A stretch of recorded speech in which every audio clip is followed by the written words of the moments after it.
thank you all for being here this evening. Welcome to our third co-sponsorship program professional development session, where we will be focusing on refugees and employment. I would like to introduce our intern, Alice McGinnis, who is going to be providing technical assistance for us this evening. I think you all know me. I'm the manager of the co-sponsorship program at IRIS and have been in this role since the program started in December of 2015. And joining me this evening as a co-presenter is Mike Recker, who is the former co-chair of what was the Ridgefield co-sponsorship group, which no longer exists, but many of their members have joined with DARA, which is the Danbury Area Refugee Assistance Co-Sponsorship Group, and we have people joining us from there this evening. So without further ado, why don't we start the, before we start the presentation, just gonna let everybody know. I waited until the last minute to check the attendee list. All of those who are attending are from veteran groups, which is great. Not everybody from those groups has gone through this before, so we just wanted to let you know that as much as this is a professional development session, it's also going to be an opportunity for those of you from veteran groups to provide some feedback to the content that we're providing by sharing your experiences as comfortable as you are with doing that. We're going to try to balance this between being kind of a refresher for those of you who have resettled families before or have taken on the employment role before, and those who are new, just so that you can get a sense of what is involved with refugees and employment.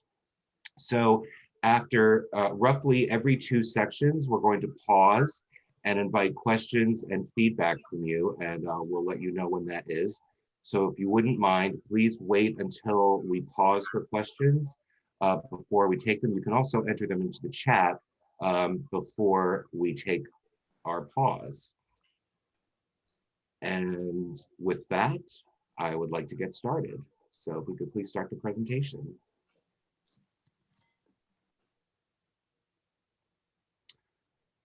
All right, so what we want to start out with talking about what the key goals of the employment team are in a co-sponsorship group.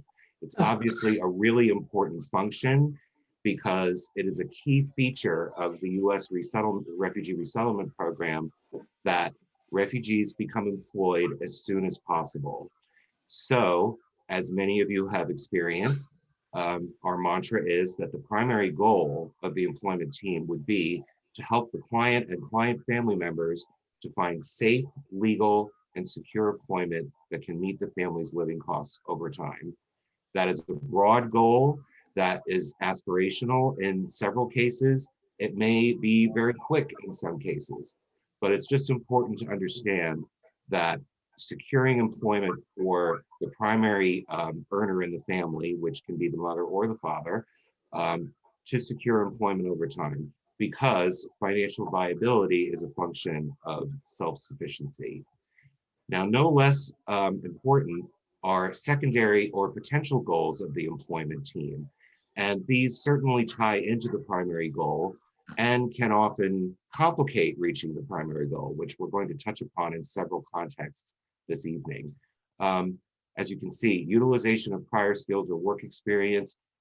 Ideally, you would like your refugee primary earner to be able to use his or her skills or work experience. Also, and this is a challenge in almost all cases, coordinating work hours if a couple with children both have to work. And we all know what a challenge that is for American families. It's no less of a challenge for refugee families. And the third potential goal, which we say potential goal in the sense that a path towards job growth or development may not be something that's practical to pursue initially. And that can be a difficult subject to broach with your client because if they don't speak English or if they don't have the necessary credentials to work in a job that that aligns with what they see as their job growth and development, that's something that would have to be kept in mind the work of the employment team. So to emphasize once again, it's for new clients, the main focus needs to be finding employment, as soon as possible and as soon as practicable. And please go to the next slide. All right, Mike created this very useful diagram. I don't know if those are, there are some arrows that should be on there. You might need to. Those will come in as you click. Okay, all right, so thank you. So as you can see, this Venn diagram is very useful in sort of framing what the key goals of the employment team are. The intersection of income goals, skills and experience, and constraints will all affect how the team is working and how your client will get a job. So ideally, where the yellow arrow is pointing, you'd like to target those opportunities. And of course, if a client is very well skilled and is in a place that is accessible to employers that take advantage of his or her experience, that is always optimal. It's nonetheless can be challenging because of credentials, and we'll talk about that later. Sometimes a very well-credentialed person can have just as hard a job finding a job as someone who may not be as skilled. So in reality, this blue arrow pointing to the area where constraints, income goals, and skills and experience intersect, you would need to focus in that area in order to accommodate these constraints, and they can often overshadow the trajectory to self-sufficiency. And that is just, a reality that everyone needs to be prepared for and to accept. So I'll hand the next section over to Mike. Okay, thank you. So first of all, hello to, I know a few of you from seeing the names. Glad to meet the rest of you, and hope we provide some good information tonight. What I'm going to be talking about are what I call the building blocks, the basic steps, the basic components of getting started and being successful in a job search. I'm going to talk to each of these 5 elements individually. So Alice, next slide, please. Okay. The first one I want to talk about is the employment assessment. Again, for those of you who have been involved in the employment process previously are already familiar with this. The employment assessment is a very structured process conducted by IRIS very early in the arrival of your clients. It is a structured review that is done for each adult client individually, and goes through and collects information regarding information and any degrees or certifications the person has, prior work experience, both structured work and unstructured work, tries to tease out personal constraints and other factors that may limit the person's ability to work. So things like physical limitations or religious beliefs, which we'll talk to a bit later. And finally, it also gets into family constraints in terms of child care needs, health issues and stuff that may be encountered. Once this is gathered, it's important to study it closely because the information will give you a lot of things. It'll give you a path toward identifying opportunities for job search. It will help you plan out the focus of the job search and develop strategies for the search process. And to the extent there are, one or more gaps, as we talked about in that earlier diagram, it will help you develop and think about options for overcoming them. At the same time, as you're looking through this assessment, be careful to not overlook additional skills that go outside of what I'd call traditional or standard work experience. And I see Dan Weltman from Danbury's on the session tonight.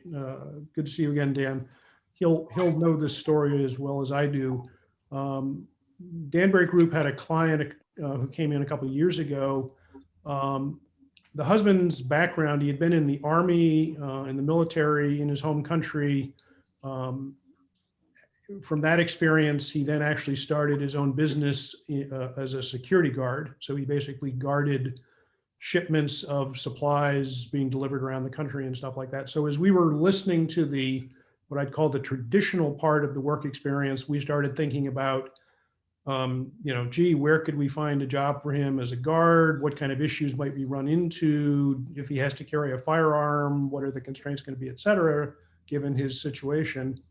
And then at the very end, just before Greg got done, he went to this last piece and he was like, so what else do you know how to do? I happened to mention that he knew how to cut meat. His father was a meat cutter growing up, helped his dad in his business that he had. And then even when he was working in his own business, he would cut meat on the side for friends and neighbors.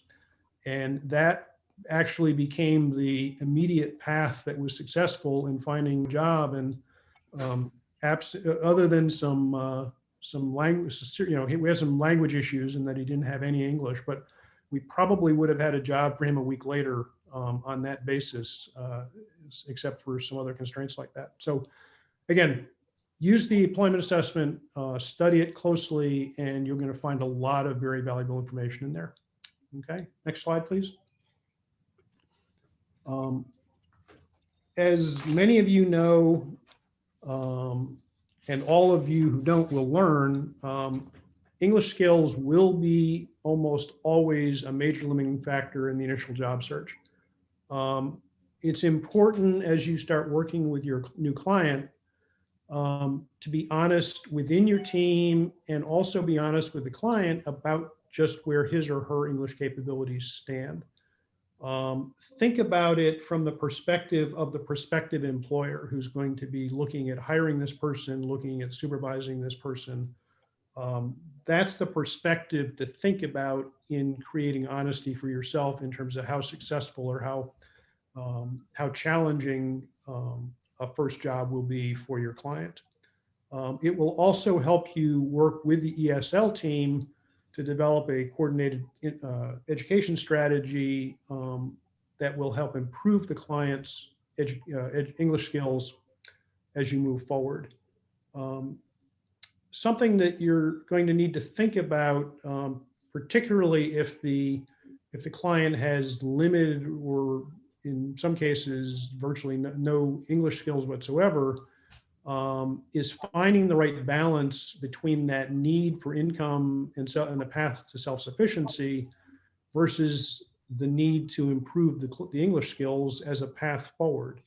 The reality is that probably the job and income will have to take precedence. So it may mean that the client may have to take a job that he or she can do without really any language skills while he or she is learning.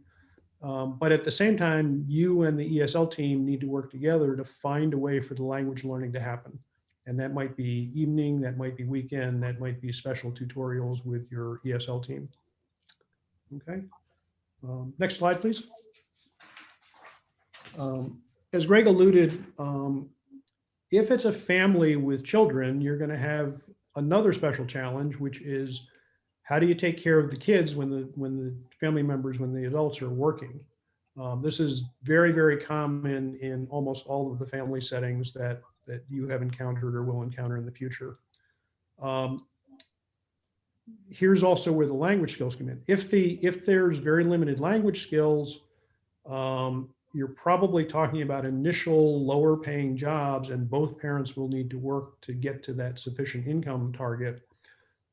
Which then creates the challenge of how do you provide adequate childcare during working hours, particularly if two parents are needing to work. The childcare team can be an initial solution, but it is certainly not a long-term solution. You're going to completely burn out the members of that team as well as your leadership by overly relying on that path. A very viable solution in many cases is staggered hours or staggered days. Our experience here in Ridgefield with the first family that we settled had a situation where the husband was able to find a weekday job pretty quickly after they got here. And they had two small kids, only one of which in regular school program at that point. So, but they needed income. So his wife, we found a job for her, helped her find a job at Stop and Shop, but that was on weekends. So she worked Saturday, Sundays, he worked Monday through Friday. And the reality was the family as a whole, unfortunately, did not have a day together except for Christmas and Thanksgiving for close to 3 years. But that was the reality of getting to an income level. If the children are school age, the fact that they're in school can help in terms of finding work that takes advantage of that. But in doing that, just be very, very careful and thoughtful about the contingencies there, vacation days, snow days, sick child, et cetera. They are going to interfere with, unless you have a backup plan, they're going to interfere with one or the other parent's ability to work. And that in turn can raise risks of job retention as you go forward. So be very careful about that one. Next slide.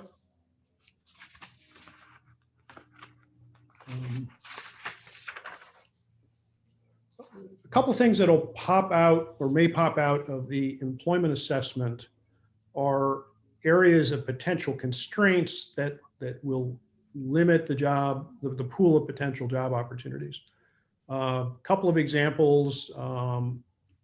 In certain cases, if the family has strong religious beliefs, within certain religions, there are strong prohibitions against food like pork. There's strong prohibitions against use or involvement with alcohol that may, for example, preclude opportunities in food service, of which we all know well, at least as we get past COVID, hopefully there are many more of those job opportunities coming forth.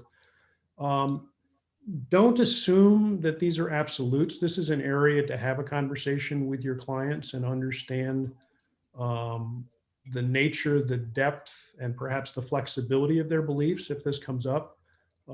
In some cases that we've had experience with around the state, we have had Muslim families who certainly will not partake of pork, but at the same time, they were fine in handling or serving pork if they had gloves on. So there, depending on the extent of the belief, there may be a workaround opportunity there.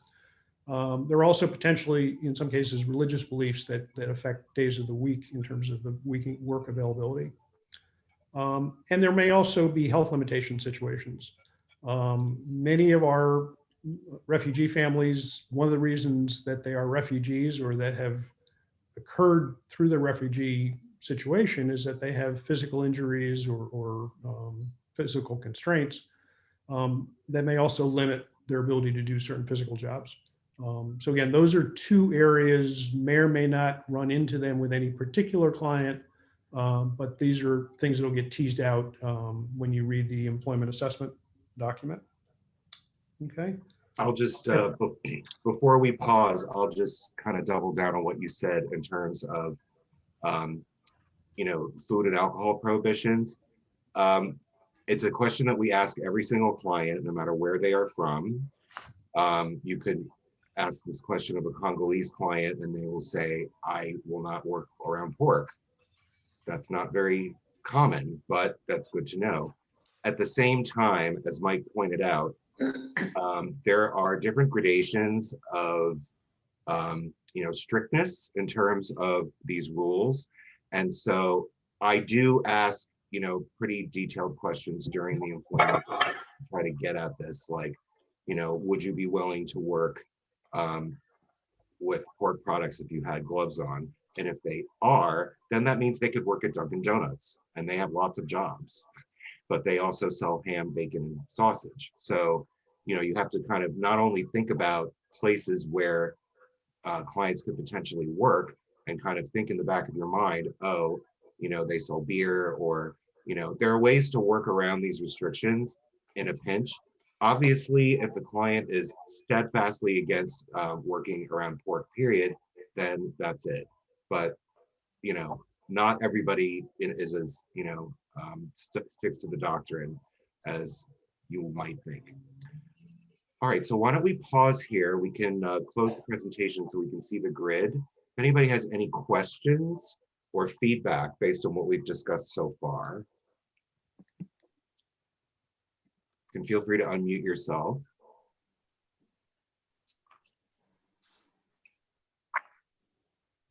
Hi, Sue here. One of my questions to get other people's experience is sometimes we have issues with, I think it's a cultural thing where they don't want the wife to work. And so I'd be interested in how other people have sort of convinced that or dealt with that sort of almost a cultural thing where the wives are supposed to stay home and take care of the kids in their culture. You gonna take that one, Greg? I can, but I want to give others the opportunity to answer that question. This is Amy. I had another couple of comments, but I know that with our families, that's a continued issue, even though we started from the get-go to set the expectation that both would work. And even when the wife is bright and has good skills and improving English, there seems to be a reluctance to be very aggressive in going after work. And we don't know if that's a cultural passivity or showing a real reluctance. So saying the right things, yes, they want a job, but in heart of hearts and in the culture, not. So I'll be interested to hear what other people say about that. And then Greg, circle around because I have a couple of other short comments. Of course. I just want to read Jean's comment in the chat. Our issue has been Ramadan. Clients seem too ready to take time off from work during Ramadan, risking their job, in our opinion. That is definitely an issue. However, there are plenty of American Muslims who work during Ramadan. So we try to, let them know that it's not that unusual. Clearly, where a lot of our clients come from, people don't work during Ramadan. That's just a reality. But I think that this also, from a cultural standpoint, relates to, persuading both parents to work. It's an alien concept for a lot of women to have to work, let alone have to take English at night when they work during the day. These are very common in the US, but people think school or work can't be both. But if you have to learn English and you have to work, that's what you need to do. And honestly, we have, and this is not just limited to co-sponsored clients, at Iris overall, you have to respect a family's wishes. So if the father wants to be the breadwinner and insists that his wife not work, well, okay, here's your budget based on what you exactly. Yeah. And then as things start to get a little tighter and a little bit less pleasant, then often we don't have to say anything. It just becomes obvious, because I have seen many clients in New Haven who were hell-bent on never working. And then you hear, oh, I'm working at blah, blah, blah. Like, because it's the reality of living in this country. It's very, very difficult for most households to live on a single income, especially when they're a low-income family. So, but the challenges of simple tradition of the women's women staying at home to raise their children or working during Ramadan, it's a tightrope to walk. But we don't create reality. Reality is there, and the reality may be, that the father has to work a job and a half. If the wife is not working, exactly. Then working 60-hour weeks. Right, and they may be fine with that. Yep. And it's Any other comments or? You want to shift to Amy's questions then? Sure. Yeah, I just wanted to say that one thing you mentioned about lower wage jobs and trying to align the schedules. We found that in a lot of lower wage jobs, and I read about it in the paper all the time too, most of them do not tell their schedules until the weekend or the day before the week starts, and they're different every week. So it's, and particularly with part-time jobs. It's become that idea of somebody works weekdays and somebody works weekends may be the only sort of compromise that you can do, because it's a real problem. Because in low wage jobs, the employers just get away with murder in not being sensitive, or, well, they're indifferent to their employees' time and then their need to have a defined schedule for their family obligations. Are you speaking primarily of like big or corporate employers? Because it's very common practice for large employers to do that, but perhaps Yeah. smaller Oh, yeah, businesses. like all the pharmacies, all the grocery stores, you know, where a lot of jobs are. Yeah, this is an area where the we'll sort of get to this again a little bit later, but where the employment team can play a really important role in jumping in and having that conversation, being a third part of the conversation with the employer. I know in both circumstances I've been involved in, we had a situation where, for example, in the Richfield situation where the parents were working weekdays and weekends, a couple times early on, she gets her schedule and they have her working Friday next week. And we had to actually go sit down with the manager 2 or 3 times and say, look, we had this conversation with you when you hired her that she can only work on weekends. Don't you remember that? And it took a few rounds, but eventually they figured it out and stopped. They didn't want to see any more of us, so they did it. And there was another bit of good news, though, that Rohini on our team had found some employment through CVS, and that even though the hours changed all the time on him week to week, the manager was willing to schedule around his ESL commitments 2 evenings a week. So you can, with the right employer, you can get some flexibility, but it can still be a mess. The other thing I just wanted to mention was when you were talking about the school kids and the difficulties in, or the unscheduled things that may come up, in addition to the snow days and illness and vacation, there are also many early release days where the child is coming home at 1 rather than 3. And that happens at least once a month.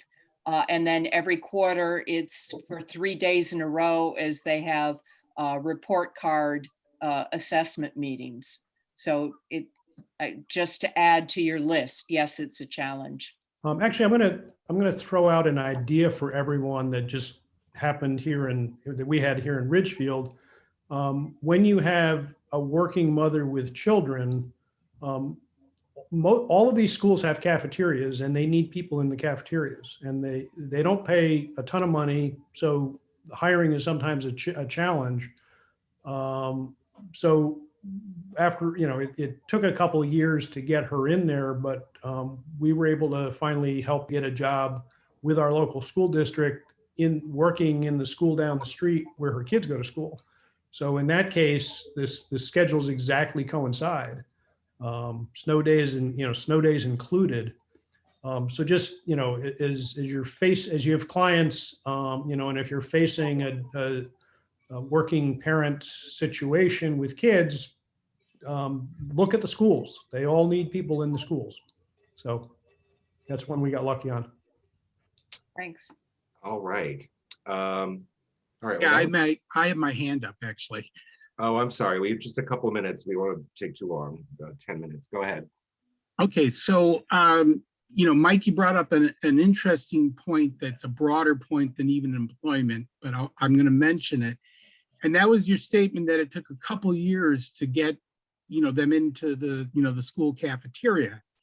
And, yeah, we're right now at the 14-month mark with our third family. And part of that's because of the pandemic. They moved to this country March 18th, but it's really hard to disengage at a year, and even at 6 months, and 6 months, forget about it. And yet really the IRS model is saying that the goal is 6 months. So, I guess the question is, the reality that, I think some of our groups and maybe all of our groups, I won't speak for everyone, but the reality is that we face seems to be very different than kind of the IRIS model. And so I'm not looking for, that to get solved tonight, but I'm just bringing that up as a broader issue. Okay, Rich, I just want to, I'll offer at least the context for our situation.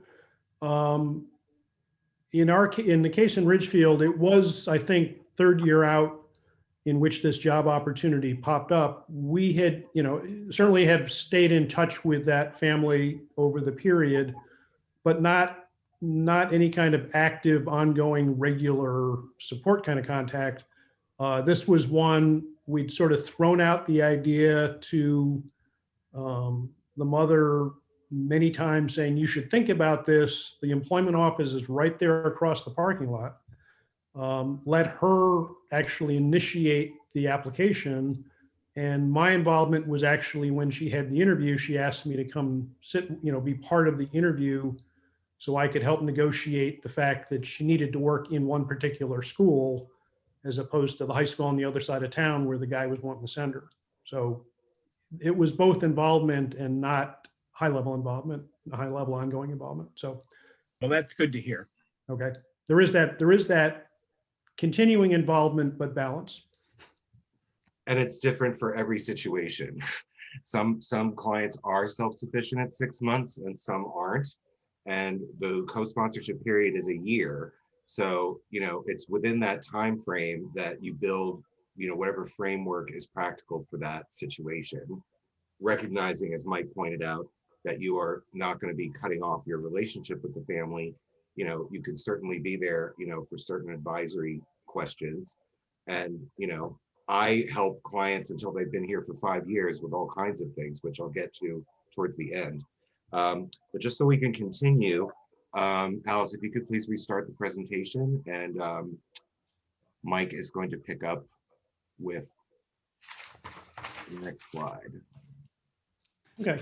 Want to spend a couple minutes talking about the importance of networks and networking in assisting your client in finding a job. Certainly, there are all of the standard job application processes that we're all aware of. There's paper applications, there's online applications. What you're going to find, probably have already found with those who have done this, the new world of electronic search engines and everything makes that really difficult. You have a client with a resume that has foreign city names on it, very likely to get bounced out of the process.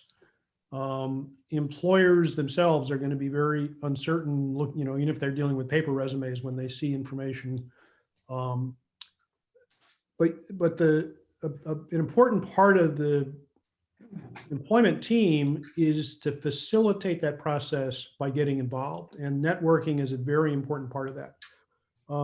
Inherent in the fact that you're a co-sponsor team means you have a bunch of people involved, and those people have relationships throughout the community. It's really important to use them both in developing a job search plan and in executing a job search plan. And it's not limited to just the employment team. The employment team can lead the way, but you should be asking all of the members of the co-sponsor team, as you're anticipating arrival of a family, get out there, start beating the bushes, asking stores you go into whether they have opportunities, making direct in-person introductions of yourself in advance and later also with the client. The pieces, the building blocks that we've talked about before this are all important, but they're also constrained in time. They largely can't be executed until the client shows up and you know who they are and what their background is. This piece, the networking piece, is something that you should all be doing well in advance of the arrival of a client. Because the other thing is be very broad-minded in thinking about networks and how they can work and play into this. Again, I'm going to just two examples from my own experience here in Ridgefield. The first job that we found for the husband in the family here actually didn't come out of the employment team. It was a spin out or a fallout from the housing team who had been reaching out looking for housing opportunity, places for housing throughout the community. They happened to talk to a person here who owns and operates a number of apartment buildings in the community to see what might be available on housing. And in describing what we were doing and how the process worked, the person's basically said, well, I hire laborers from time to time for maintenance jobs. When you have somebody here and you know more about them, come see me. And that's where he ended up with his first job. The other networking one that was very interesting is even more removed. In 2016, as we were getting started in Ridgefield here, I was actually traveling around meeting with other groups, doing sessions not unlike this, talking about the whole process and what's involved in setting up a co-sponsored team and stuff like that. And 2 years after our family arrived here in Ridgefield, I got a call from one of the people who was in one of my sessions saying, gee, we've run into an employer down here who is very interested in the whole issue of refugees, and he's looking to hire people. If your person could use a new job, let's have them come down and talk to our employer here. And that's how the second job turned out. So networks are very useful and very surprising about how they can work. Next slide, Alice. Okay. Within that, a couple things you can do. Get out and introduce yourself to potential employers. Explain, who your group is, what the whole goal is, how the co-sponsorship and the refugee program work, et cetera. Particularly explain the legal situation.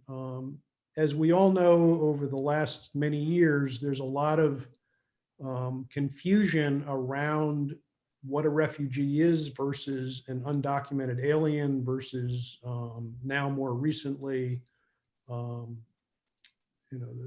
blanking on the word, but people at the border right now. But the important thing is with the case of the refugees coming in through this program, they are fully legal. They have full work authorization. They will have social security cards very early in the process. Those are all very important things that you can reassure an employer about in trying to introduce yourself. The other thing is you should commit as a group to stay involved with the employer if they're willing to make a hiring, take a chance on hiring your client. It's not a matter of just introducing them and walking away, but you need to stay in touch, see how things are going, get involved if there are issues, both on behalf of your client, but also on behalf of the employer if your client's an issue. Many countries don't license many skilled trades, so but we do here in the US. So one of the things that you can do through the networking and conversation process is perhaps if you have a client that has certain technical skills, electrical, plumbing, whatever, they will not be able to operate at that level until they get licensed. But in the meantime, there may be ways that they can operate as an assistant in a way that's particularly beneficial because they have the skills that would not normally be associated with an assistant's involvement. And again, in talking to employers, it's important to be upright and forthright with them about your client's skills and deficits. So for example, if there's a significant lack of language fluency, you need to be telling the employer that, you need to be working with them on how that'll be addressed, but you don't want to hurt your credibility with the potential employer, much less your client's prospects, if the person walks in and the employer is completely surprised that they are only marginally effective in English communication. So that's an important thing when you're introducing yourself to employers. I think that's okay. I think next one's with you, Greg, right? Yep. Okay, so Mike touched upon this a little bit in the last slide, but this has definitely been an issue, and it's an issue among all of our clients, whether they're co-sponsored or not. Occupational or professional credentials will often not carry over to the US. So you mentioned the licensure. That's a really big issue. There are, lots of one co-sponsor who is here this evening has a client who has experienced working with HVAC systems, but you have to have certification to do that in this country. And so that wasn't something that he could immediately do. So very often during the course of conducting the employment assessment, I will ask, if they have other skills other than their work experience. And if they say, oh, I worked on, air conditioning systems, or I was a plumber. Well, I can tell you, and I think it wouldn't be a big surprise to you, that to become a plumber in this country is not an easy thing, especially if English isn't your first language, when you have to memorize codes and read all of the information that they need to become certified as an English. So that becomes more of an aspirational goal. Another issue is, academic credentials. One thing that I have noticed, especially with clients who are coming from Afghanistan, there were a lot of degree mills that have been set up there over the last 20 years, because I've noticed when some of my clients who may not have attended a first-rate school try to have their credits transferred at a community college, and they won't take them because the school is not accredited. So that can be a touchy subject. But for the most part, having a high school diploma is needed for certain jobs, and in certain professions, recertification is necessary. It is possible to become recertified as a nurse, but again, all of these professions, require certification here, and so it's not something that the client should expect to do immediately. And I mean, plumbing, cosmetology. We have women from East Africa who own their own hair salons, but you have to go to school and take a test and get a cosmetology license to work legally in that profession in the state of Connecticut and every state in the country. So formal certifications and licensure is sort of a rude awakening for many clients. So that's just something to keep in mind. And of course, transportation is also going to be an issue. Mike and I were talking before we came on. We're in Connecticut, this is not New York City. This is not, a major metropolis. So public transportation is better in some places and terrible in others. So certainly that is going to impact how you look for a job for the client and how the client is going to get there. So, depending on where the client is being resettled, sometimes it's better to take a lesser job that can be reached via public transportation until the client gets either driver's license or meets people at the job who can take them to and from work. That happens quite frequently. So it's sort of a double-edged sword when we emphasize access to public transportation. Obviously, that is what we would highly recommend.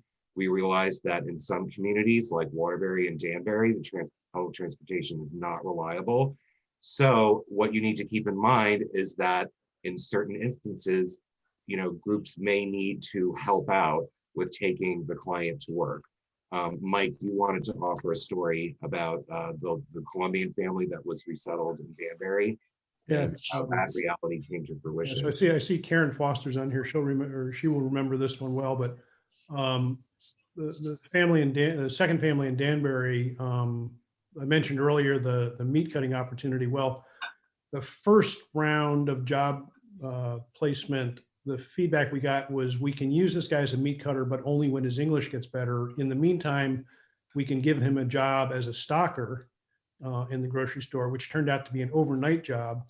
And the transportation team was, and Danbury Transportation basically shuts down about 10 o'clock at night.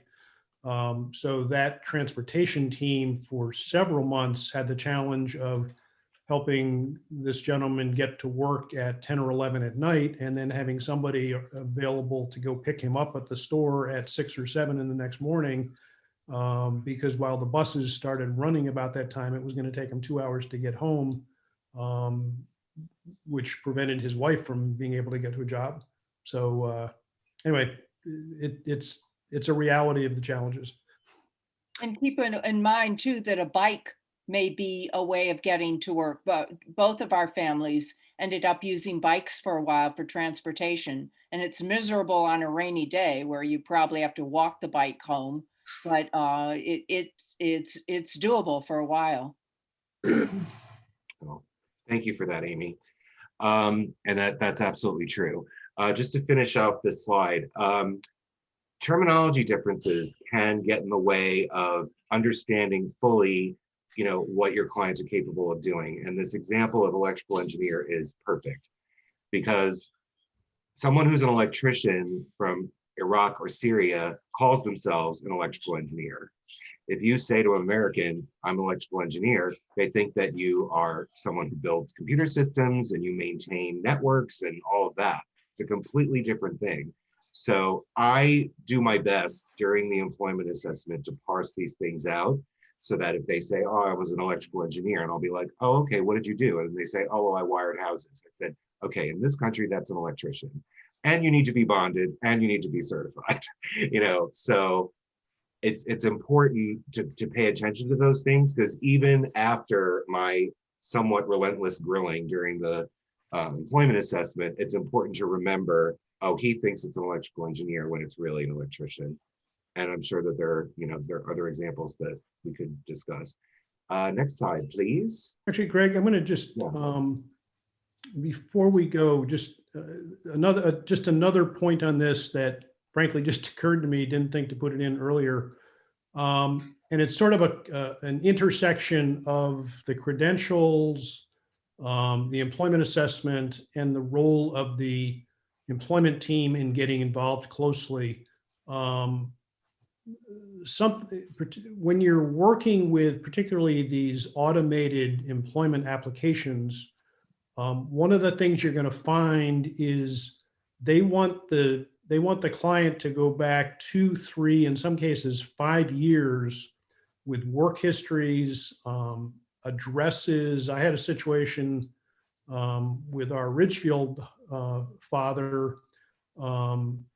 He was applying for a job. They wanted the name of his supervisor from a job he worked on 5 years earlier in Iraq, in Syria, where the place he worked is long since gone. And then since as we could get the name, but then they wanted a W-2. And that's where the employment team had to jump in and actually contact the HR people and like, okay, did you read closely? It says, because the other thing is they farm this stuff out for background checking, right? So we had to get involved and work with the HR people and say, okay, did anybody read the resume that said Syria? You understand they don't do W-2s in Syria? So just. And when you fill out an application, sometimes you can't, if you're from, if you worked outside the US, you can't even indicate it because they don't provide you with the opportunity. It just provides the states and the US territories, and the rest of the world doesn't exist. Okay, so again, that's an opportunity where the engagement by the employment team is going to be really important. Absolutely. All right, next slide, please. Okay, this is often an issue. Well, it can be an issue with any client, no matter what kind of work experience they have. If they have an expectation that they're going to be working in the profession that they spent most of their lives doing or most recently did, and in the interest of expediency, having to take a quote unquote step down job, that may, be very disappointing, and it often is. But, what we like to emphasize and we encourage groups to say is, and this is true, in the US, it's a reality. You work your way up. That's how people are. You will be respected in any kind of job you have. People in this country respect people who work. So don't think of yourself as a lesser person while you're gaining employment to get your life started in this country. And that goes along kind of in tandem with this next bullet, concern about future job growth potential. That is a reality for just about every job searcher in this country. There are people who've been laid off from professional jobs where they haven't been able to find work for 2 years and they have to take some other work, and they may have to keep up with skills on the side in order to keep themselves qualified for the current profession. That's not all that different from what a lot of refugees have to do who may be starting at quote unquote bottom rung just to be employed and thinking that's going to kill their chances for future employment. That is not necessarily the case. In fact, one thing that I encourage groups to do when we do the employment assessment is to maintain that aspirational goal of gaining that future job that does take advantage of his or her skills, because you never know when an opportunity is going to come along. So if you keep it in the back of your mind and you're able to, network with someone who's in that profession who could be a mentor, that could alleviate the resistance to taking a step down job or being overly concerned about their future growth potential. Another really big deal, and Mike is going to do a little bit more of a deep dive in terms of US employment orientation, but suffice to say that you can assume that the work environment in the US is going to be very different from their home country. And that the most obvious example is, say, a male having never worked for a woman as a man who was a manager, so it's always a good idea to, when helping the family with basic US orientation, to be very open about the fact that we are a multiracial, multi-ethnic society, that your boss could be Black, could be an Asian woman, could be an Indian man, you don't know. So, they need to understand that that's the way we are. And and if your boss is someone different from you, still your boss. And, that's part of, orientation. And it can also affect how certain clients perceive what their jobs are. My favorite example is actually one of my clients who actually just moved out of state to take a job in his profession, but he did auto body work, and he was in Lower Fairfield County, and he was very lucky through a connection in the group to get a job working in a body shop. And my client's specialty was painting, but he didn't understand US measurements and he couldn't use the equipment that they were using. So they said that they would train him, and then he could do what he was used to doing before. Well, he got very impatient and he almost lost that job. And so the group and I approached the employer and my client and just underscored, this is what you need to do. We understand that you know how to do this, but you need to your English needs to be better, and you need to know how to use this equipment and read these color charts and all these sorts of things. And he took our advice, and he is very, very successful. And he and his family are moving next week to Massachusetts, where he's going to be working with a friend who owns his own body shop. So, the notion of patience is a virtue definitely applies here. And it often is, apparent in this paradigm where, okay, the work is going to be different from where you were. Well, now you're here. So this is what you need to know. And I don't want to steal Mike's thunder because he's going to go into, providing employer orientation for clients. Similarly, you may have, actually it relates exactly to the example I just gave.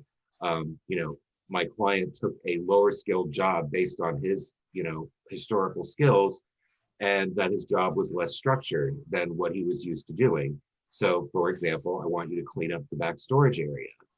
So, I've had many conversations, many different contexts where I say, you need to do what your boss asks you to do. It's not negotiable. It may not be what you want to do or what you think you want to do, but you are being trained. You need to, this is how you work your way up. So you're going to need to clean the back storage area. And don't get all upset about it, because the more you progress, the more you won't have time to clean the storage area because somebody else will be doing it because you're going to be paying the cars. So, having those kinds of conversations regularly and being perceptive about that kind of reticence or indifference, like, oh, this job sucks because they're making me clean the storage area. Well, it's a job, and it maybe not be as flippant as I just sounded, but to just kind of gingerly say, yep, that's kind of how it is. You can do it. You can stick to it. You'll be okay. And just be encouraging while impressing upon the client, this is reality. And we can't change reality. We're trying to help you acclimate to your new reality. All right. Well, on that note. Yeah, Greg, I just want to add on that. Again, an area for the employment team to stay engaged and stay involved. There's a second variant of what you just described, which is not so much the person doesn't want to do the work, but rather what's being asked by the employer is perhaps inappropriate.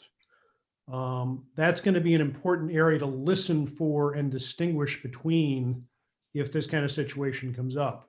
Because if it's a matter of, oh, that's beneath me, I don't want to be doing that, that's one thing and goes down the path that Greg talked about. But you also need to have your ears ready for a different situation, which is the employer is abusing the client or taking advantage of them. And if that's what you think you're hearing, you need to dig into it and then act and represent on behalf of your client to try to get that fixed. Because you don't want to tell your client, just suck it up and do whatever the employer tells you when it's not appropriate. Excellent point. And I was actually going to touch upon that towards the end.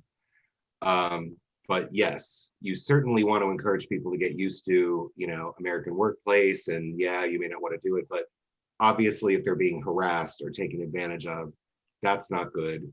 They definitely should know their rights.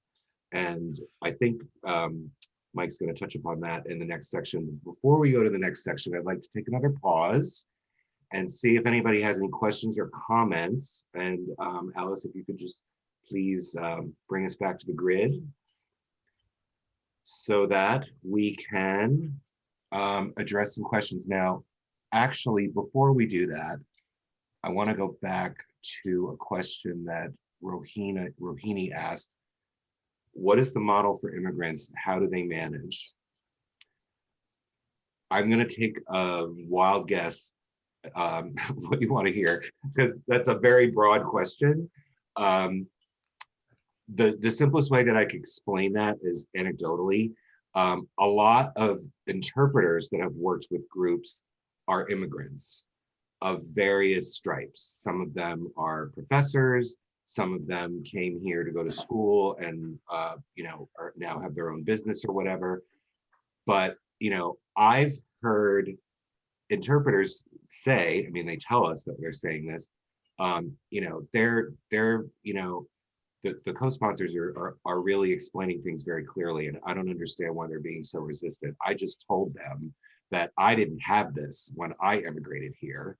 And so hearing that from Congolese clients, hearing it from a Swahili speaking interpreter who has her own business now and has been here for 20 years, have her kind of set the record straight and say, look, I'm telling you in your own language, because I know where you come from, and I'm letting you know, you have it good right now. You may not think so, but you need to be a little bit more flexible, So that isn't necessarily true in all cases. There's so many different kinds of immigrants in this country, but you know, I would venture to guess that the survival skills are the same. You have to work, you have to survive, and you have to learn the ropes. And, you know, in a way, refugees, whether they're resettled by an agency or in partnership with co-sponsors, you know, are given a little bit more structured introduction into this country. And some of them take stock in it, and some of them just, they're like, I'm just going to do what I want. And then they come back and ask for help and advice. And that's fine. You know, everybody has their own trajectory and their own way of, you know, managing and intaking information. Greg, may I? Can Yeah. I? Yeah. Well, you know, I'm raising that because I have also worked with immigrants who have come on this lottery visa, for example. Mhm. And I worked in Stanford with the SAFA group, and I saw a distinct difference. The refugees, God bless their soul, they've gone through a lot. They had it good because there was, this whole setup was there, everybody trying to help them, getting them a house, all that. And still at the end, you have a little bit of, oh, maybe I can't work, maybe I should stay home, this kind of thing. Whereas the immigrant was very much thrown on their own. And after the couple of months when we got them the English training, they had to get themselves a room and manage because there was no refugee service to give them the money. So my point is, I don't want to be mean to anybody, but I think upfront, we must be very clear that we're here to support you and give you all the, everything we can. And you better make sure you sort of use it and set them a goal, because we don't have an unlimited budget to be extending your house rent and, things like that. So I just got this feeling, having worked with both, that the immigrant managed to survive much better because he was not he was not well looked after as a refugee. And we want to look after our refugee. But my point is, I think we must be very clear on the boundaries and what we expect from them. Absolutely. And that's why there has to be a balance between support and, between support and encouragement, because obviously, that's why we get very concerned about overgiving, which can be in deed or in, in action or in material something, it can create codependency and, so that is something that we've definitely learned over the years. And, that's why sort of a multi-pronged approach, a friendly way to encourage self-sufficiency and independence is really an act of respect. It's not condescension. It's, look, we respect you as people, and we're we're letting you know this is what we recommend, and they make their own choices. So I hear what you mean, and that is, one of the reasons why there are certain groups of people in this country who, are anti-immigrant or anti-refugee, or, the groups sort of don't understand each other and think, oh, well, you have it so good, you have this. It's, I don't know. I have lots of anecdotes. Let's bring it back to employment. I think we're Yes, getting indeed. into a world peace kind of issue at this point. So It's all relevant, Jill Mike, but I Shepherd. take your point. Yeah, Jill Shepherd has her hand raised. Well, I was just wondering, we kind of touched on this, but it occurs to me that coming from another country, both and looking for employment, especially employment in a context where, they're going to be low on the totem pole, what kind of education do you recommend?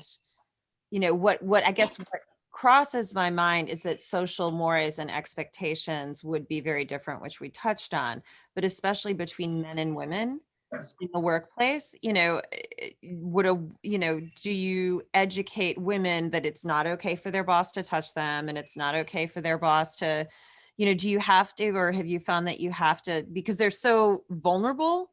It occurs to me, and that might, and also I would be concerned about a male client potentially not understanding American concepts of boundaries between men and women in the workplace. So how have you addressed that, and has that been an issue? Well, we certainly well, I should first say that all new arrivals go through the core program, which is cultural orientation and resettlement education. And they do review all of the, US laws. They talk about domestic violence, they talk about, what is appropriate and not appropriate. And we certainly encourage all of our groups to provide broad-based employment orientation to touch upon, these issues so that they are aware. Everything from, as simple as you have to call in sick before you're supposed to be at work, not at the end of the day. And you do not have to put up with harassment or, inappropriate, being spoken to inappropriately or touched inappropriately. And I can, discuss this a little bit more towards the end. We're talking about IRIS resources in this area. But yes, I mean, certainly every group is encouraged to provide base employment orientation so that they understand, the ins and outs of the US workplace and what is appropriate and what is not. And certainly in the case of some male employees, that is something that you would have to review with them as much as you would have to review a female refugee who may have a male boss, and to be mindful of some of these issues. Greg, may I give a little anecdote? Of course. Our second family were Afghans, and the mother, the wife, was totally uneducated. She came to this country as a total illiterate. She's not anymore. She's fluent, well, not fluent, but she's doing very well in English. But I'm remembering the first real meeting I had with them. It was 3 days after they arrived. And I was sitting with them with an interpreter, explaining that this is a country of rules and laws. And they were, and then when I said, and in this country, women are treated equal to men. This woman sat there, and suddenly this big smile came across her face, and she gave me a thumbs up. She was so relieved to finally be in a culture where she could be a person instead of where she had grown up and where she had lived. And that you were just reminding me of that wonderful episode. Mm-hmm. And that's something that we can continue to give to these refugees, that feeling of self-importance. Thank you. I remember a story too that some refugee men were dead set against their wives working, but then when they got a job and started bringing in income, they liked it a lot. And the reality just totally changed their mindset. Yeah. Do you have any other questions or anecdotes? Okay. This is an important question I think we should entertain before continuing. From Chris Ozer from JCAR. How do you handle the limitations of public transportation over time? In Connecticut, most people eventually need a car. How do they manage to buy one or manage otherwise? Well, there are lots of different angles to answer that question. All clients want to get a driver's license yesterday. And it's not as easy to get a license in Connecticut as it is in other states.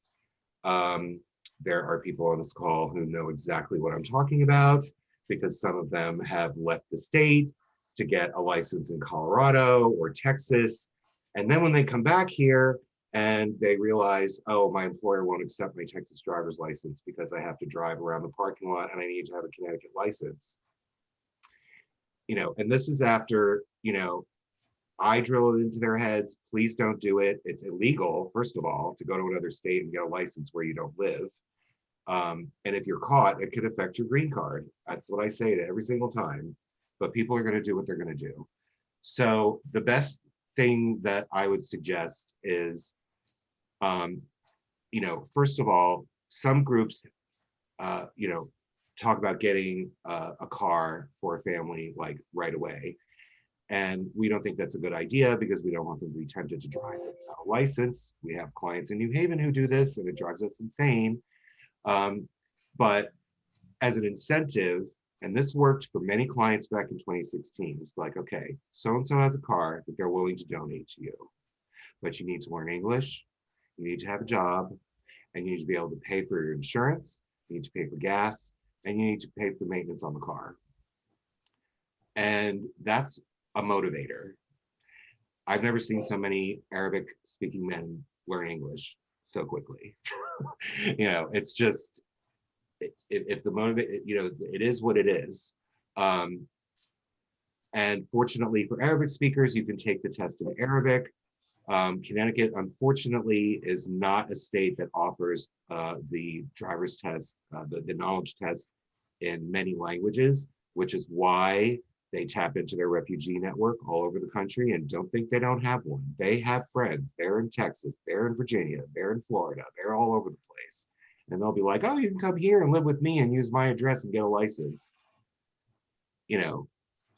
It's really hard to convince clients to stick with the program here and just, stick it out, get your permit, learn English, until such time that Connecticut spends the money to add Dari, Pashto, Karen, all these languages that are not available. That's going to be the reality. So, as far as being able to get around, most clients have friends who have cars, so they can get them, they can get around. Or if public transportation is reasonably reliable where they live, they just use that until they're able to drive a car. So I guess the quick answer is they figure out a way to do it. Figure out a way to do it, hopefully legally. And as I said, I keep saying, it's like you make your own decisions.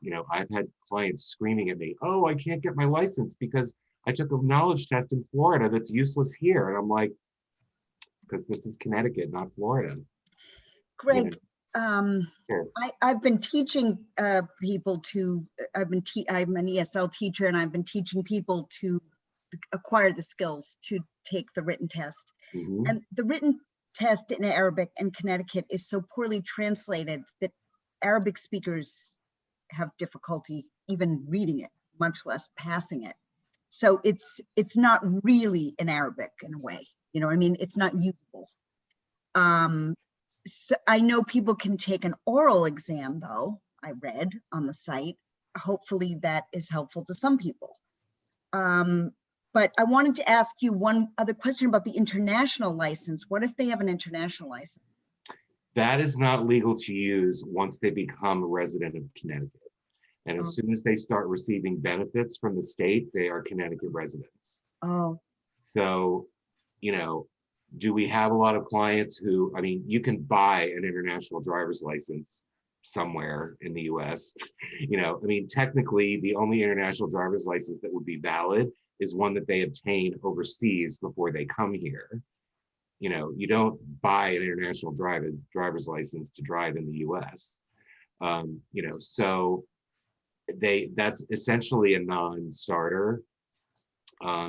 Not all police know that that's not legit, so they're taking their chances. But we've had refugees get pulled over with an international driver's license. It gets confiscated, and then they're like sitting there on the side of 91 because they're not allowed to drive. But that's what they wanted to do. This is what we tell them, and it doesn't make everybody happy. But honestly, if I had the wherewithal and the time, I would lobby the bejesus out of the state government to expand the languages that they use and to refine the translations that they have.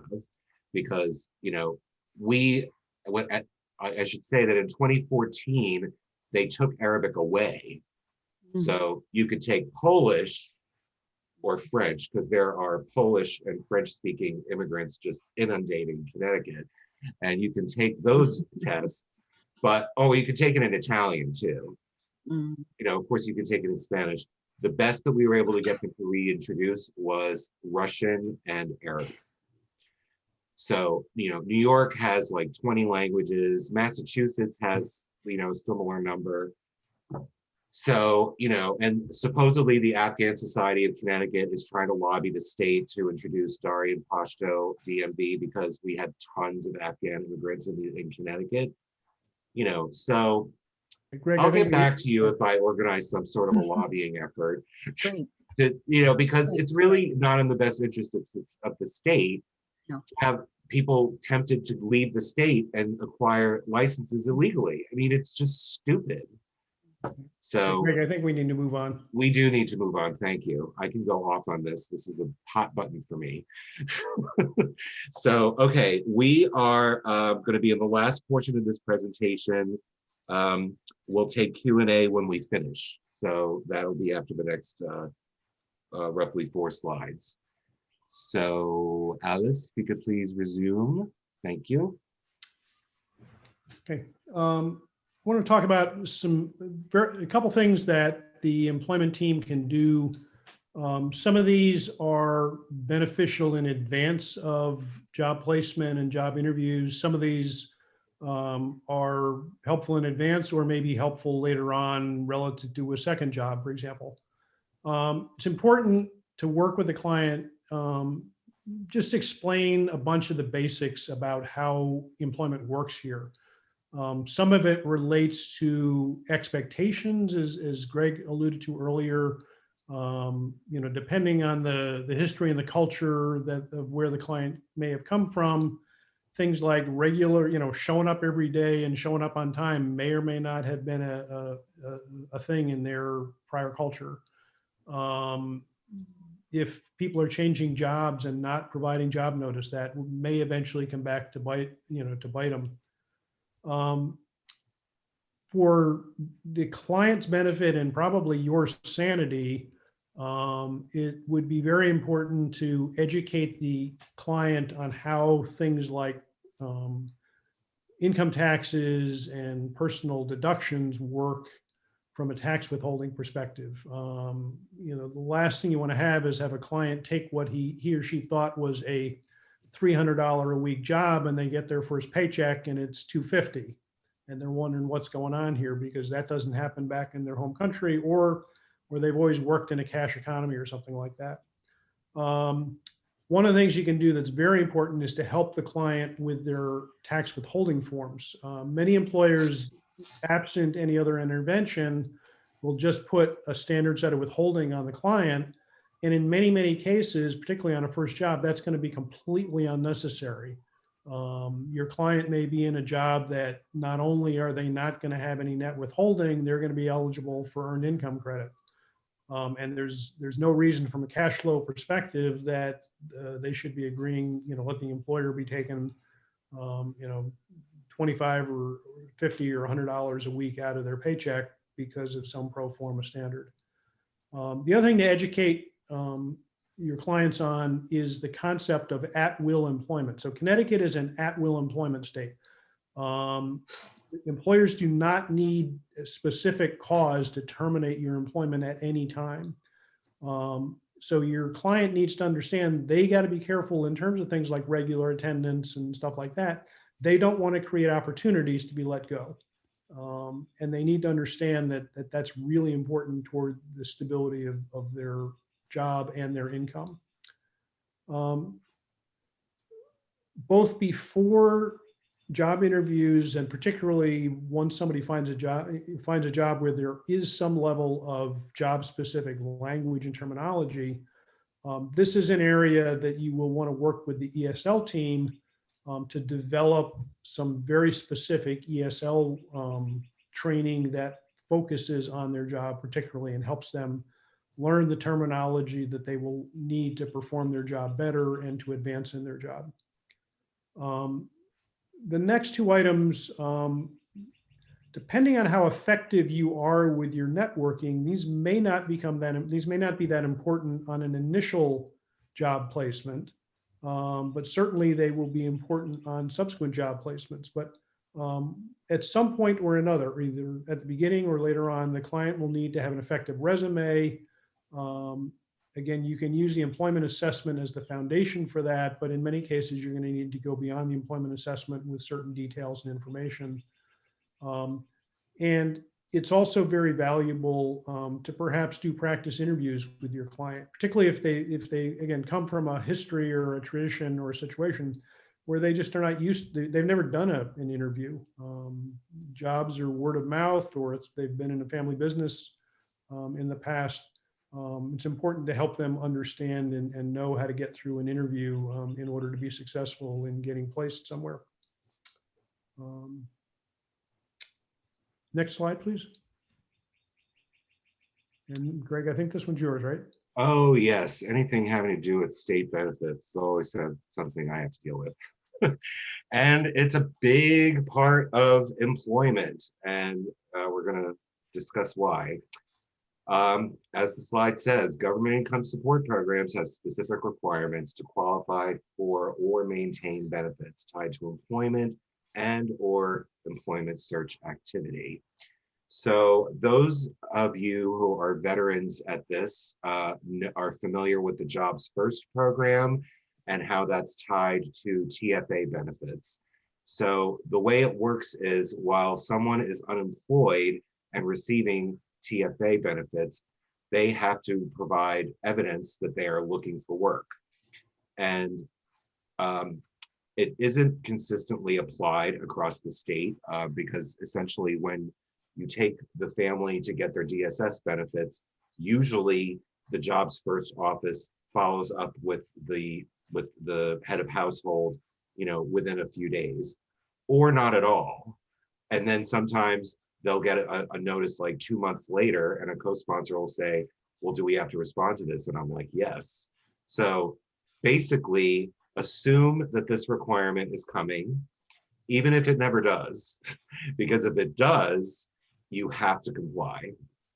And if someone is working and continuing to receive TFA benefits, which a lot of clients do experience that, they have to report their income not only to DSS for purposes of adjusting their SNAP benefits, but also to prove to the Jobs First program that they're working while receiving cash benefits.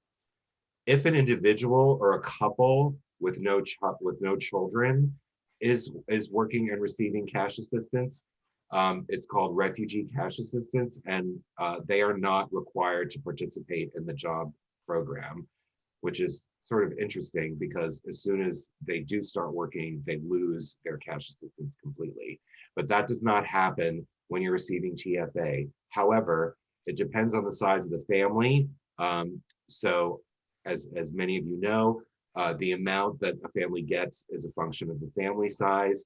And so therefore the threshold for losing TFA benefits is a function of income thresholds that the state establishes. So if someone's making enough and they don't qualify for TFA benefits anymore, they don't have to report to Jobs First anymore. The other thing that everyone wants to keep in mind with respect to employment is that actually just what I just said, phasing out of benefits as income rises. So that can not only affect state benefits, TFA usually goes away the most quickly. SNAP is different because it's not asset driven, and you can, as long as you qualify, depending on how much you earn, you can be eligible. It doesn't go away immediately. And Husky, which is Medicaid in Connecticut, has the highest threshold. So if you have, usually the threshold for a family of 4 is, $2,000 more than the threshold for TFA because of the fact that it's health insurance. And the rules generally do apply to any working age adults who are in the household, unless they are single and they're not receiving TFA. So because Greg, of the— Greg, I want to jump in here. Just on the benefit, on the documentation side, This is something I had not run into with our first family who was working for a small local employer. I did run into it with the second family in Danbury who was working for a large employer. More and more, particularly large employers, are going to internet-based applications for all sorts of information about income and withholding and stuff like that, and generating the necessary documentation for things like Jobs First can be a challenge if you don't have the logins set up properly, and if, for example, the family maybe initially doesn't have access to a printer. So that's an area for particularly both new groups, but also even the veteran groups who may not have run into this with their first or second family. It's real important if one of your clients ends up with a job with a larger employer that's doing online information systems, make sure you get that wired and set up early so you can provide the documentation in a timely fashion. Yeah, that's a good point. And certainly, I should mention that work search requirements have been suspended during the pandemic. So the state has been much more flexible with TFA during the pandemic, and they're not requiring job logs. But everyone's heard the news. Most government offices are going to be opening either June 1st or July 1st. I tried to see if the Jobs First and the American Job Center offices around the state were going to require in-person appointments, and I don't have that yet. But by the time you welcome another family, I would be shocked if it is not in effect. So that's just something to keep in mind. And also, because of the fact that our program is statewide, over the last few years, we have been able to work very closely with the state refugee coordinator so that we have access to all of the liaisons in all of the DSS offices around the state, as well as the job center offices. So if anywhere you are, if there's an issue with JFS or if it's DSS or whatever, all the JFS offices have my name and will call me. And so ever since that outreach was completed, it's become much easier to bring the refugee clients on board. I kind of give them a little intro about what's going on, and they are generally very accommodating. So it sounds like a really unpleasant thing to have to deal with, but very often these job centers can be very helpful. And again, saving this story for the end, I hope you're sitting there in suspense, but it has to do with how good some of these agencies are. All right, so essentially, as Mike intimated, whoever is interfacing with government benefits needs to work with the employment team to the extent that everybody is complying with income reporting or pay stub submission in the case of JFS, because they can be sanctioned if they ignore the job search requirement, or they don't submit their job logs, or they don't submit their pay stubs. DSS has the right to sanction their TFA by 25%, and will do it progressively more the longer the non-compliance takes place. So we do have a lot of information about this in the IRIS manual, because the whole JFS thing kind of snuck up on us back in 2016 when we started. And I'm happy to say that it's much more streamlined, and I can certainly help work with you on that. But just to remember that part of the employment search, once somebody gets a job, it's not over from there. There are all these reporting requirements that, once you have them in place, are pretty simple to follow. And the next slide, please. Okay. This slide is particularly oriented for those of you who are in or thinking about being in a leadership role for the employment team. Just some strategies to be thinking about in terms of being effective. The job search can be aided very significantly with good ongoing communication. That particularly within the employment team, but also across all of the teams in the co-sponsor group. Regular communication within the group is very important. I have a personal bias that for me, regular communication means meetings. And while they may be painful, I think they're generally effective in facilitating communication. And particularly, they're very helpful in making sure that you make and follow up on assignments. You don't get a lot done if people just talk about stuff without committing to doing stuff. In setting strategies, I think one thing that's important to think about is pursuing multiple strategies and what can often be simultaneous parallel efforts toward the employment goal at the same time. You may get pushback from members of the team, like, why are we doing this? This is overlapping with what this group is doing over here. I think the reality is it's really hard to predict outcomes. You don't want to be just on a single threaded strategy that if it doesn't work, you got to start all over again. You're better off risking some amount of parallel and what might seem after the fact wasted effort. But you will find that doing parallel strategies is going to make you much, much more effective in getting to a quick job result. And then particularly as team leaders, a couple important things. You should never have a meeting without an agenda. It's your job as the team leader to plan and have a purpose for each meeting. That's going to make it effective for you, but also effective and productive for everybody else there. But at the same time, don't be too structured. You always also need to leave time for things you weren't thinking about, new topics, general discussion. So you got to also be flexible.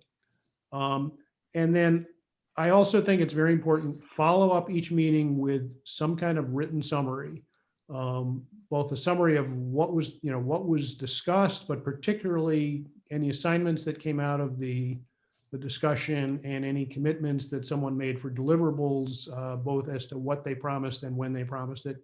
That will remind the participants what happened in the meeting. And it's also very, very useful for the next meeting to just pull that out and start there, because then you don't have to recreate the agenda each time. Okay, off to you, Greg. Back to you, Greg. Yes, so to close, I hope all of you have already known this, but I'm going to remind you that IRIS is a resource for you. As I said at the beginning, before I took this position, I was a consultant who did employment assessment for hundreds of refugees, and then also worked with certain families having difficult employment challenges. So I have experienced a lot of what the members of your employment team may experience, whether it's networking or going out to speak to potential employers. Also, certainly feel free at any time to bounce ideas off of me. If in the course of your activities, you're thinking, I don't know if we should do this, let's see what Greg says. It's absolutely fine. I'm more than happy to help you. And I can also tell you that, you should definitely, no matter how or when the clients are employed, if any of these issues that we were describing earlier came up. The first example I'm going to give, and I know there are members of a group that just recently dealt with this issue. During the previous administration, the employment authorization documents or employment authorization cards only had 1 year of validity instead of 2. And so my client's EAD expired, and his big corporate employer told him that he couldn't work there anymore. Now, those of you who have worked with me for the last several years know that the government likes to put expiration dates on things that really don't need one.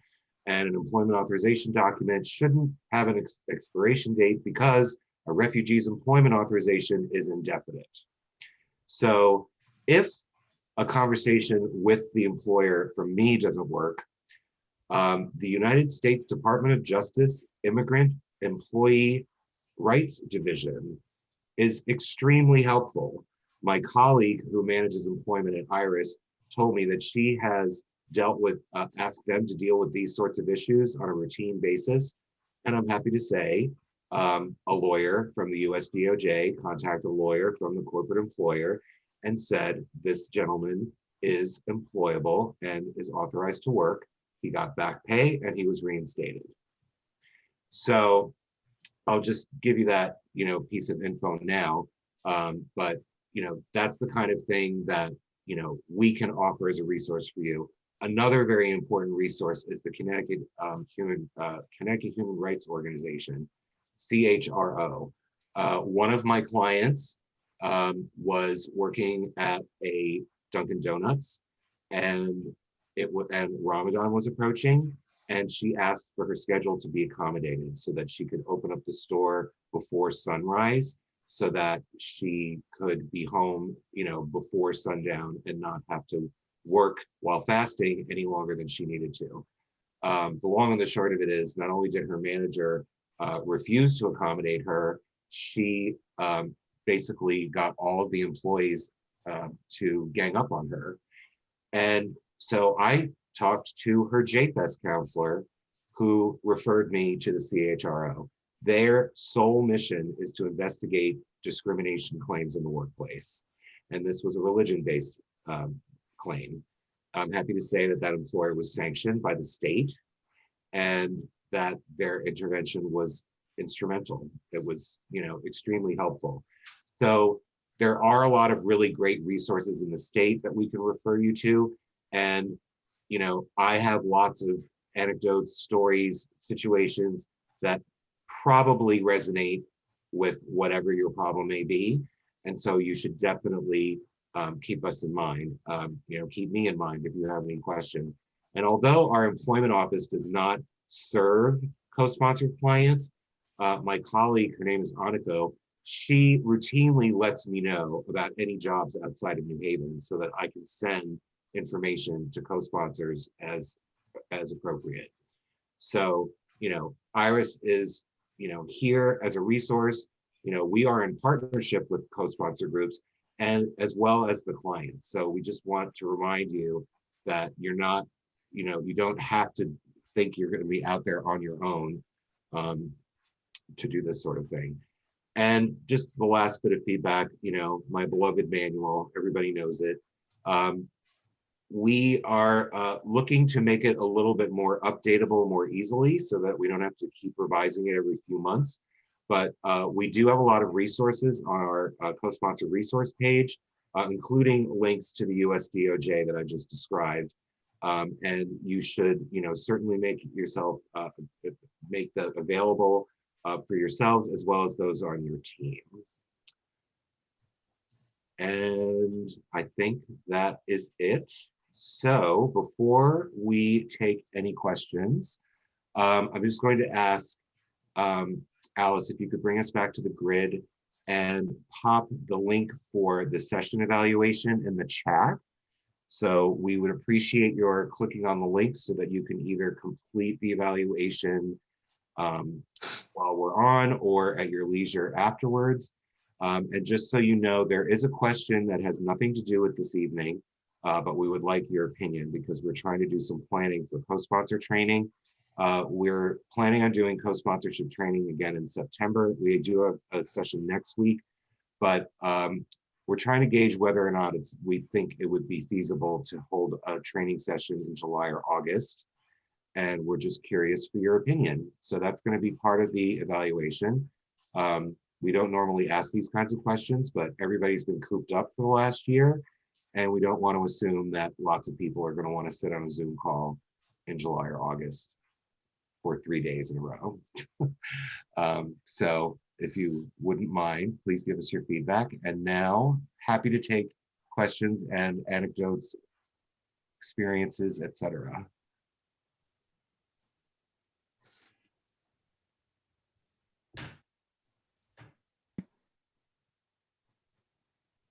Hi. Hi, Nancy. Hi, everybody. I kind of had, I guess, a question or maybe a comment regarding the situation of the expired employment authorization document.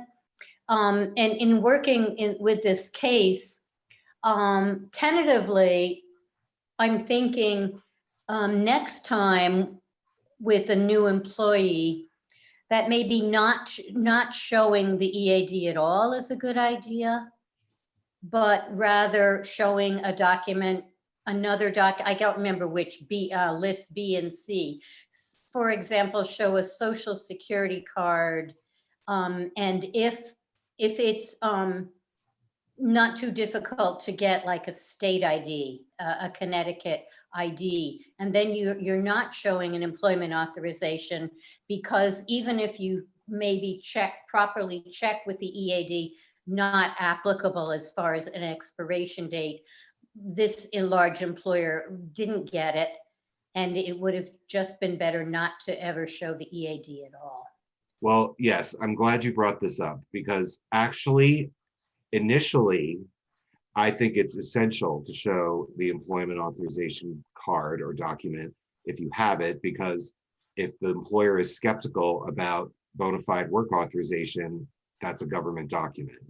Now, to your point, when it comes time to renew, usually refugees apply for their green cards as close to the 1-year anniversary as possible, so that by the time the EAD would expire, it wouldn't matter because they could have a green card. But it's just, in other words, the green card could be used as proof of work authorization because it's, that's even more, it's even stronger than an EAD. But in light of what you experienced and not knowing whether USCIS is going to go back to what they were normally doing, absolutely getting a state ID would eliminate that problem. Because in order to get a Connecticut state ID, you have to prove that you're a legal resident of Connecticut, and they make you show all kinds of documentation, including the employment authorization document. But I've had clients go and get a state ID with the PRM letter because it shows their picture. So once you have a Connecticut state ID, that is acceptable as a primary List A document. And then it eliminates the employment authorization document altogether. It doesn't matter if they showed it when they initially were hired, because if you're renewing it, you can show any legitimate documentation to prove your bona fide work authorization, whether it's the state ID or an EAD or a green card or a passport. So I am probably, depending on how things shake out over the next few months, I am probably going to suggest that every group get their adults state IDs as soon as they can, because it's just good to have state ID, because then it's like, it has their address on it, shows they're Connecticut state resident, it's like, okay, and it's a completely legitimate piece of ID, and it's acceptable to prove work authorization, so that we don't have to play these games with EADs. Yes. Sorry, but I mean, I don't know if it's because our family's asylum seekers and not refugees, but we were not able, and I also don't know if it's because of COVID and the place was closed, but we were not able to get the state IDs. Yeah, I think with asylum seeker families, it's a little bit different. And I remember speaking to my colleague who manages asylum seeker and undocumented clients. And she said it was particularly difficult to get a Connecticut state ID because they may not have a real passport. And, unfortunately, when people are taken and when people are processed at the border, they take whatever documentation they have proving who they are. So I found this really confusing because I thought that was the whole purpose of the New Haven ID, was that people didn't have to have documentation. This was supposed to be the documentation. Well, New Haven ID is different from Connecticut state ID. Oh, city ID, not a state ID. Yes. And our refugees don't have passports either. So I'm wondering if, you can use the I-94, or what can you use, I don't instead of that? we're going down a rabbit hole that would take too long to explain. The criteria for refugees and asylum seekers is very different in terms of documentation. So, because a refugee enters this country as a legal resident of the US immediately. So whatever documentation they have to prove that is what can be used to get a state ID, any state ID. In fact, when they enter the country, their employment authorization document begins getting processed instantaneously because they have to enter the country before it can be produced. And the application for the EAD is part of their refugee paperwork, like placement and, et cetera.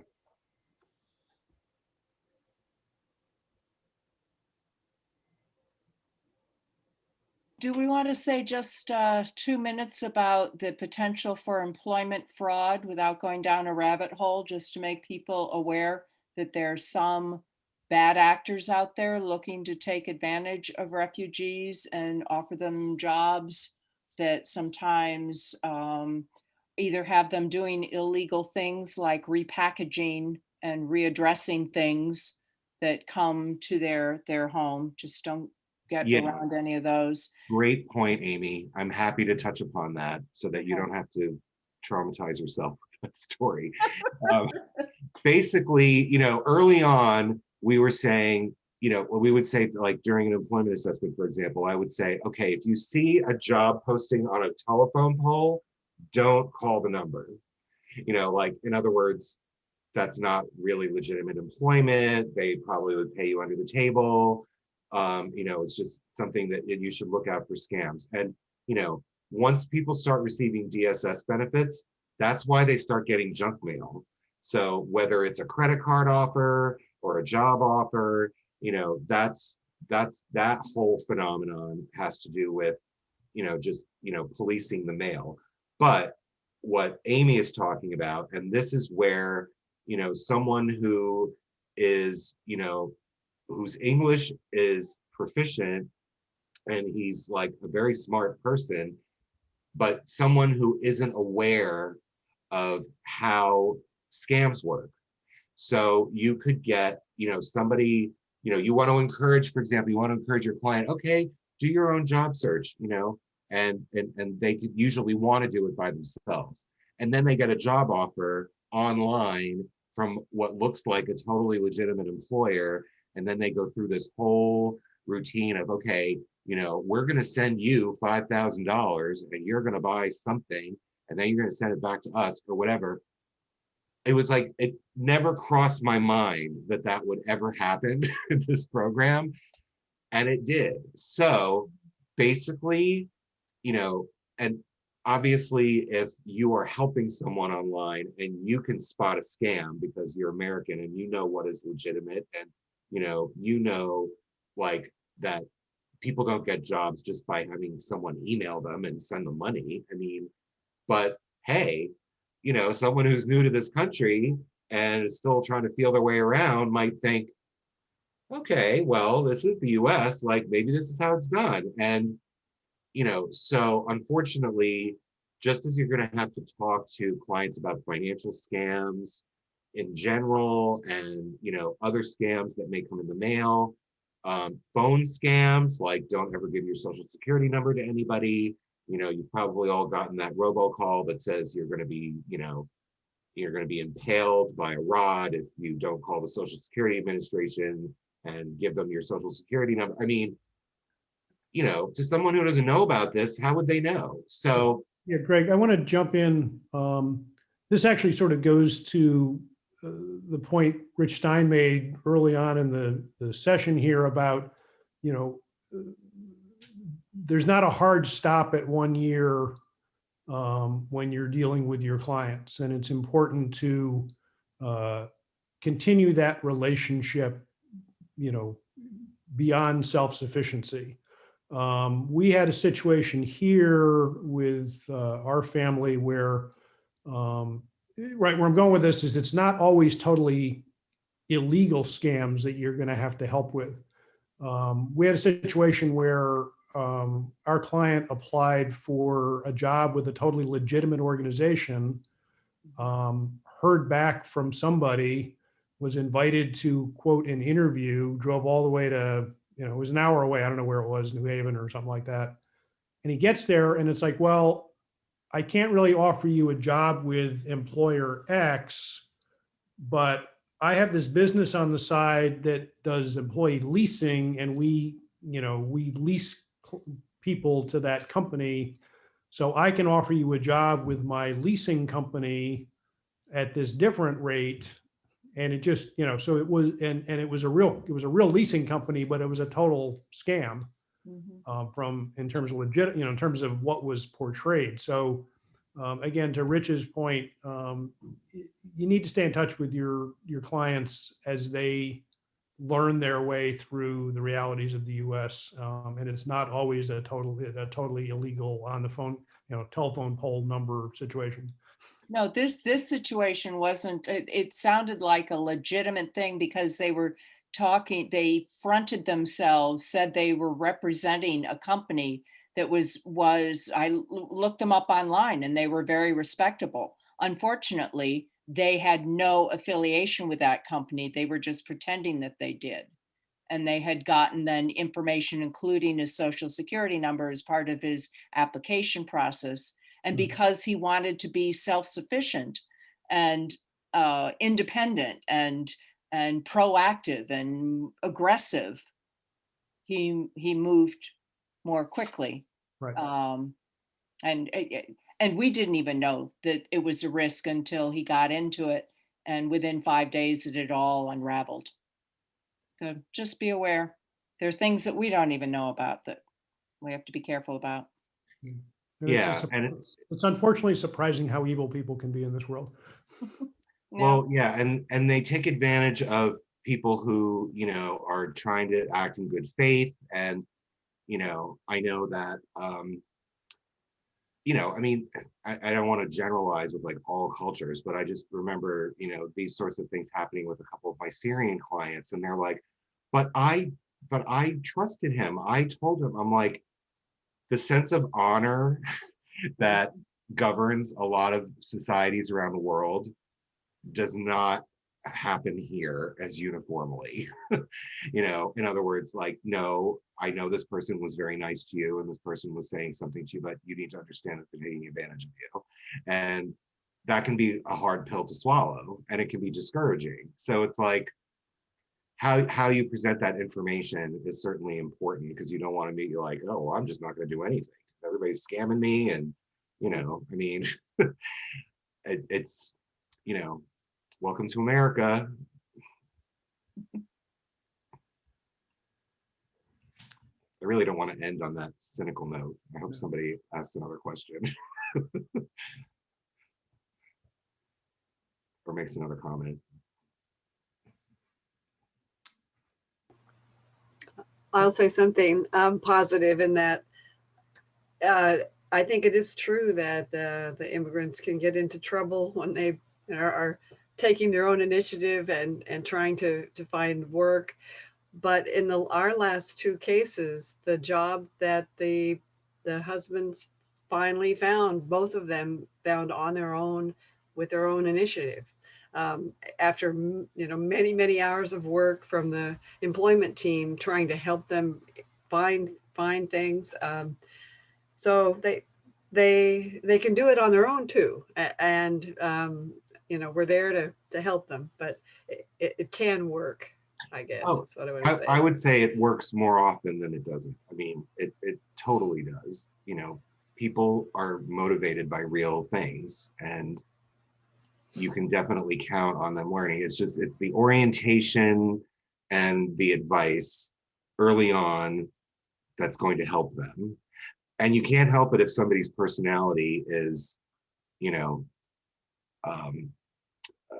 such that they may be skeptical about what they're telling you. I mean, you can't control that. But I know who your clients were, and I know how hard it was for the last one to get employed. But you know what? People come to a realization. It's like a cumulative realization. Okay, is this job legal because I want to get my green card? Is it legit because I want to make sure that I'm not working for a scam? Like, eventually, it's checking off all the boxes just like we do. And that's the best that we can do.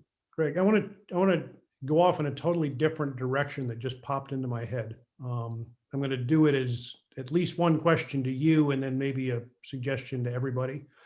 In the world, in the age of COVID, we're going to, the expectation is that the flow of refugees will pick up again over the summer and into next year. A lot of these people are going to be coming from countries that have not been as successful as the US in getting people vaccinated.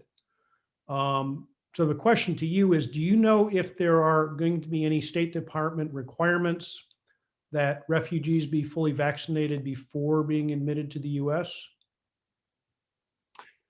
As of this date, there is no vaccination mandate for. Okay, so let's assume that is, so I suggest stay on top of that and advise everyone. So for the rest of the group, what I would suggest might be really important is as you get clients over the, in the coming months, probably should have a checklist item. Are they vaccinated or not? And if not, you should get them vaccinated, because that's probably going to be very helpful in helping them find employment. Yeah, just so we are all on the same page. We're not planning to start placing families with co-sponsors until October. So hopefully by then, the vaccination situation will be a little bit clearer. I mean, the way it's working right now is anybody who's coming is tested within 72 hours of departure.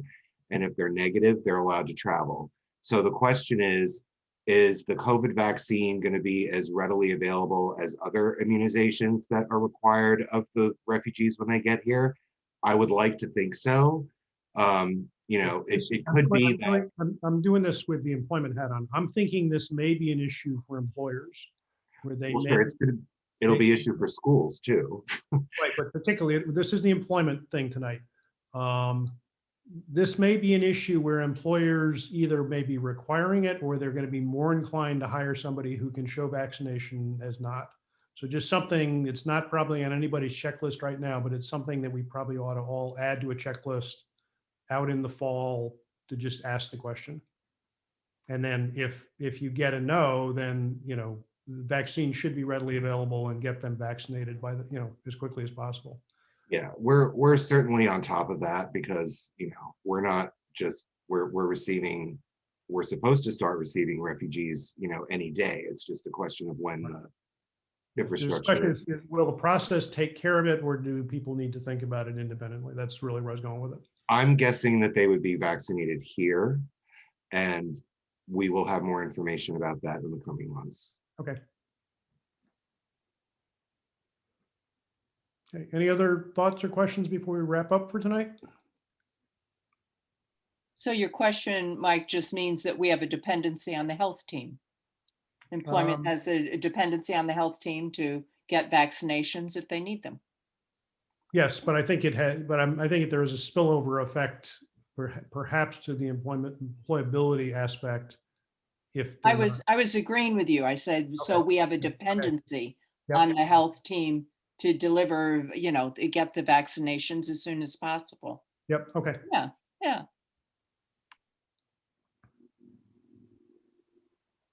Okay, Greg, you want to close it out? Yeah, if we're all finished, thank you all for being here this evening. Again, please, if you haven't already done so, click on the link for the evaluation. And we hope you found this to be interesting and informative. And the next professional development workshop we have is on June 9th, and that will be focusing on promoting U.S. financial literacy. And one of the panelists is actually here this evening, Rich Stein. He and Jim Fetterman from the group in Farmington and Nancy Twynham from New Start Ministry in Woodbury will be facilitating that session. So thanks for being here, everyone, and have a good night.